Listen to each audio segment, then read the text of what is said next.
Malam Jumat di sebuah desa kecil di Jawa Timur. Suasana terasa lebih dingin dari biasanya. Angin berembus kencang, mengayunkan dedaunan pohon beringin tua di dekat rumah Andi Prasetyo. Andi, seorang pria muda yang baru pindah ke desa itu bersama istrinya Rani. Belum lama ini mendengar cerita tentang pohon tersebut konon. Katanya pohon itu dihuni oleh sosok tak kasat mata yang sering menampakkan diri di malam-malam tertentu. Malam itu, Rani tengah tertidur lelap. Andi duduk di teras rumah, memandangi pohon beringin tua di kejauhan. Suara jangkrik mengisi kesunyian malam.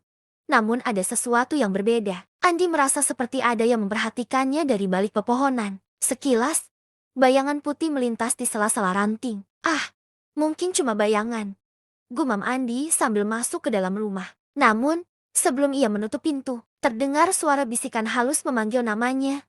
Andi, Andi. Andi terdiam, jantungnya berdegup kencang. Ia menoleh ke belakang, tetapi tak ada siapapun. Andi mencoba mengabaikan kejadian tadi dan masuk ke kamar. Tapi baru saja ia hendak merebahkan badan, terdengar suara piring berjatuhan dari dapur. Klekak, Andi bergegas ke dapur, mendapati semua piring masih di tempatnya. Namun, di tengah meja makan, ada sebuah piring yang bergerak perlahan. Sendiri, Andi terdiam, napasnya tersengal. Rani tiba-tiba muncul dari belakang. Kamu kenapa, Mas? Andi terkejut, tetapi berusaha menenangkan diri. Nggak apa-apa. Cuma, mungkin kucing lewat. Rani mengernyitkan dahi. Kita kan nggak punya kucing. Malam semakin larut. Andi tak bisa tidur. Ia merasa udara di kamar semakin berat. Rani tidur gelisah, berkali-kali mengigau. Andi, tolong aku. Bisikan itu terdengar lagi.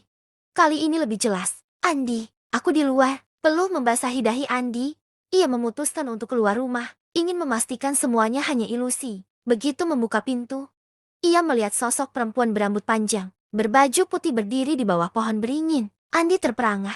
Sosok itu perlahan menoleh, wajahnya pucat, dengan mata kosong menatap lurus ke arahnya. Keesokan harinya, Andi menemui Pak Darto, tetua desa, untuk menceritakan kejadian semalam. Pak Darto terdiam sejenak, lalu berkata dengan suara berat, pohon beringin itu, dulunya tempat seorang perempuan dibunuh secara tragis.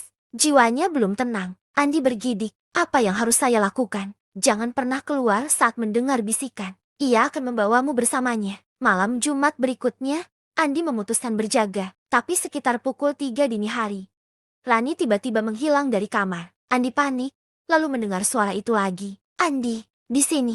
Ia melihat Rani berdiri di bawah pohon beringin. Namun, saat mendekat, wajah istrinya berubah menjadi sosok perempuan pucat. Andi ingin lari, tapi kakinya tak bisa digerakkan. Sosok itu mendekat, berbisik di telinganya.